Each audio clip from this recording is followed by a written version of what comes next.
Hello, everyone. Hello, everyone. Welcome to the women's cave. It happened. Okay, I'm sorry. Go ahead. Say it again. Welcome to the women's cave. Really? Welcome to the women's I can't have it. I'm just a disembodied voice. They haven't heard me in forever. That's They so probably true. she quit the group. I didn't. No. And then it would just be me.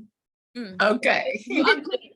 Oh, I'm Winona. I'm sorry. I was too busy flipping my one little curl. You're fluent. I can't do it. I can't do it. Like, come on now. We're trying to be a little professional, right? Oh my goodness, we are, because we do have someone professional in the house. Right. Like so. Bring it back. Button it down. Put it down, Winona. All right, we go. I don't have buttons on my dress. So hey, I'm doing better than the belly. Thank you. Yes, there we go. I don't know. So we wrote literary life guides with pop poetry. Winona, what all that? Oh, right. Okay, so there, and I thought divorce was bad, and I thought being grown up was easy. If only I were me, a memoir in verse, Foreign Coffee, Widow's Web, and Widow's Debt. For all those following along, that is 6 audio books. So you can get those books wherever audiobooks are being found. I'm gonna give the rest to Jade. Well, you can find out everything your ladies are doing at www.andithoughladies.com. Yeah, I haven't done this in a while, y'all. And I had like a half a cup of coffee this morning, so I am totally not awake. All right, but y'all aren't here to hear about us blabber on about how we haven't had our coffee or to look at my beautiful cheekbones. Or Winona's one curl that she's flipping. You're here to hear from my wonderful guest. Wonderful guest, would you like to introduce yourself? Yeah, my name is Dzifa Benson. I'm based in London, which is where I'm speaking to you from now. And 3 things I like. I love rice. I love to eat rice. If it was an Olympic game, I think I would go for gold. What else do I like? I also love lipstick. So yeah.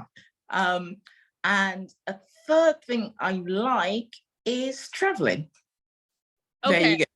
Yeah. So I would start off with, let's talk about your poetry and your literary criticism and the performances. I'm starting off with, wait, what, lipstick? What's your favorite shade?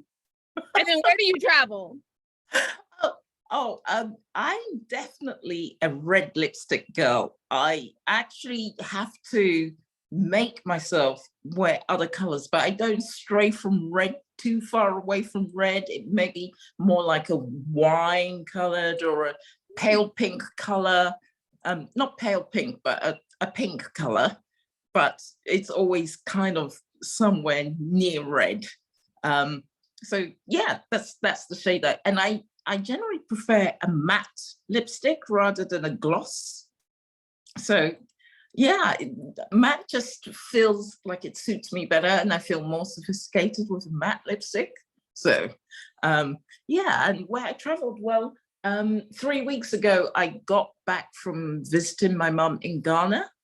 So that was really cool to go and spend some time in the heat and yeah, and have a different, different vegetation, different pace of life. There's a lot of energy in Accra, a lot of energy on the streets. In fact, my brother always says Accra and Ghana is very transactional, and when I say transactional, everybody's selling something and it's right on the street. So, and you get the street hawkers even coming in amongst the calm when there's a traffic jam and selling, and even people with stalls are right up close to the road. So and that means the place has a lot of energy. So it was really nice to dip into that for about a month. And then when I got back to England, which was wet and cold and grey, it was such a shock to the system. But yeah, London is where I live, so I'm used to the wet and cold and grey. Yeah. Well, we're getting used to it over here in America where we live. It's so cloudy all the time now. Not really. Today is wonderful. I was so surprised. I didn't know what to do. Like, I thought I was one of those Londoners who get that one sunny day and you go out and you buy like shorts and then you get a gallon of candy, like sun. You're like, I have to protect myself from this, and it's just gonna be like one day. I know, you get so excited and you're like, oh no, it's not here to stay. because it's been particularly cold this winter over here. It's been, I don't usually feel the cold that much. I'm the kind of person who wears just a t-shirt under my quilted jacket, under my puffer jacket, and I'm good to go. But no, I've been wearing a jumper, a woolly hat, and all of it. It's been that cold. I heard there was snow. There was a lot of snow, but I escaped the snow. I was in Ghana at the time, and I was just looking at the pictures on TV. But it's still pretty cold, and it doesn't really get that cold that often. So this is quite unusual. Wow. Yeah, I think we've been there in like November and December, and we're like, this isn't bad. Yeah, it's like Seattle. It's not too bad. But let's talk about let's talk about writing. Let's talk about writing. It's so fun. I do like sunny and beach and lipstick. Oh wait, writing. We're here for writing. Sunny beach and lipstick, and I'm like, oh, I'm already there. And I don't even know where it is. So what book do you like to read when you go on these vacations, or do you write while you're on these vacations or traveling?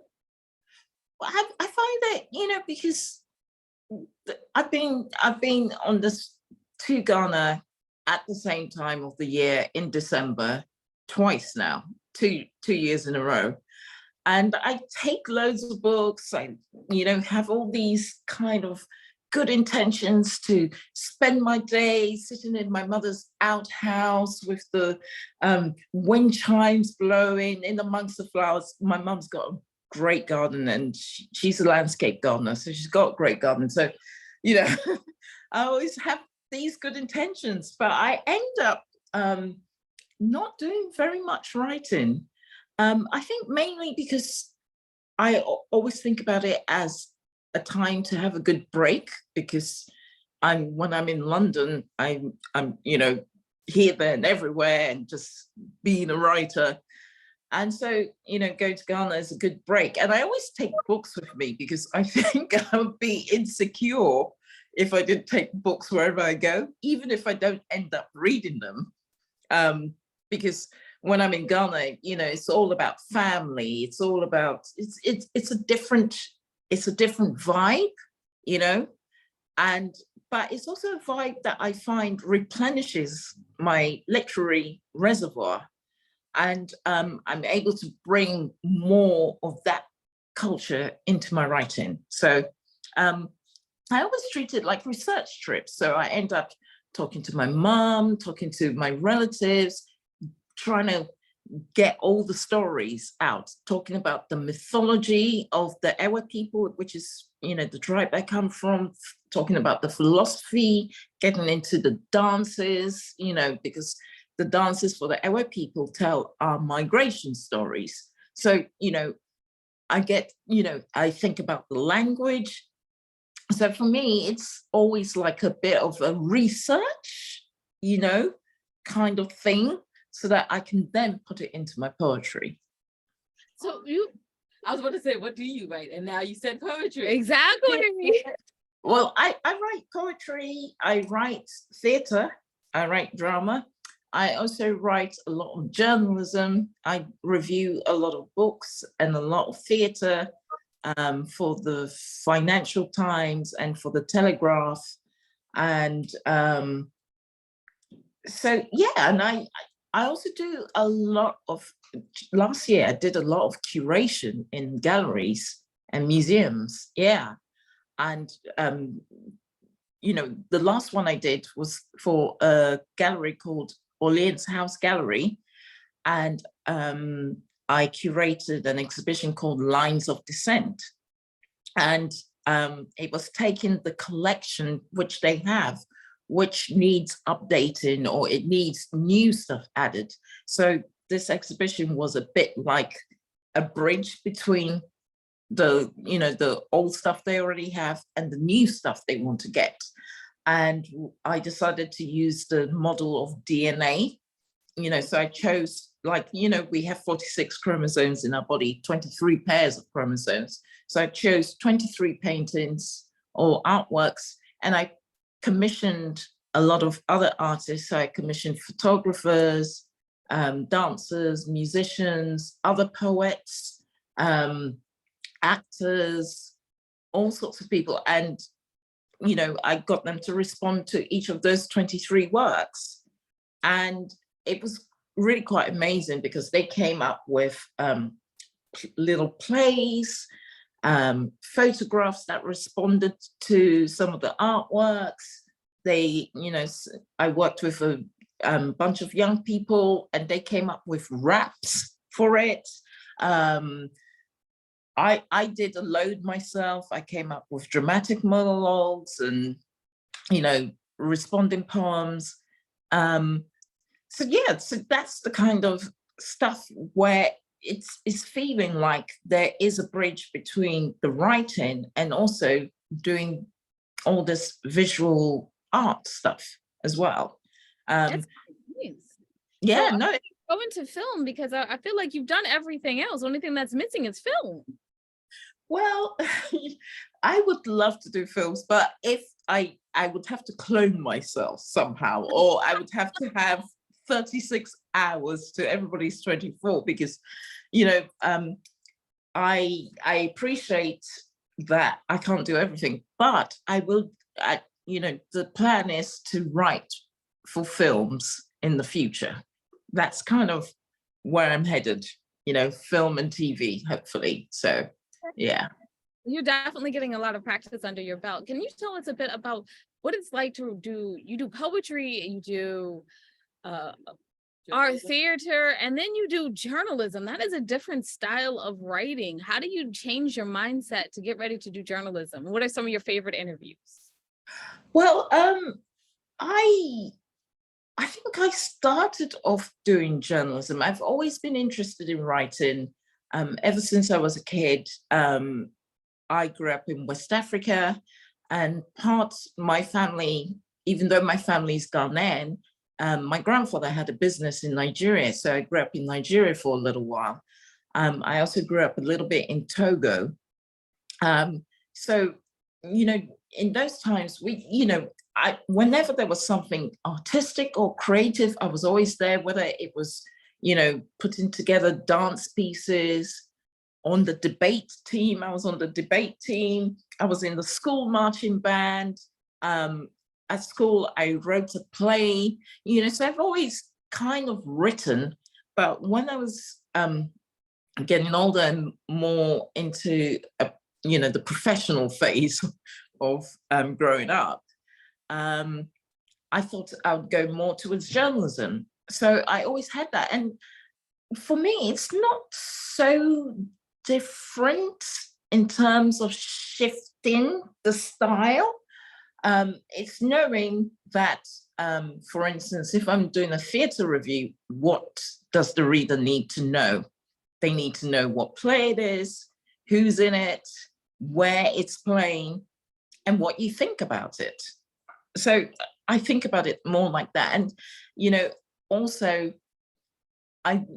when I was starting to write more journalistically, my big thing was how different can it be to writing essays at school?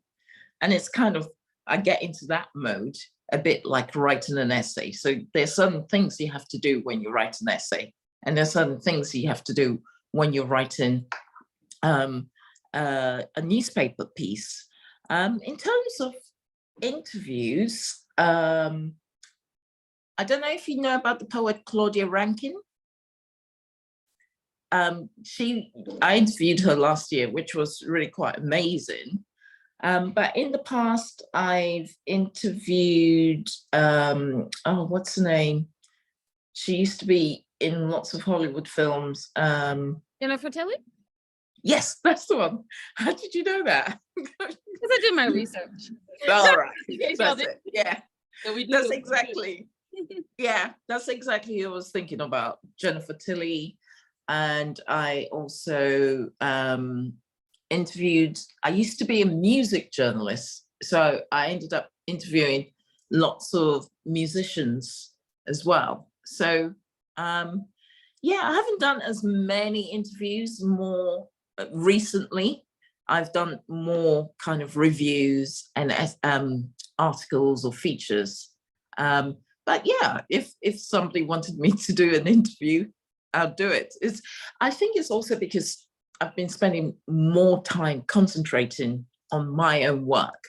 But, you know, when you're going around interviewing people, it's quite a lot you have to do. You know, you have to research, prepare the interview, get the questions, go and do the interview, then take, listen to your recording, put together the interview, and then put it out. So it's quite a lot of work. So more recently, I've been trying to concentrate on my own, because I would love to be the person being interviewed like I am now. So yeah, that's kind of what I'm trying to head for.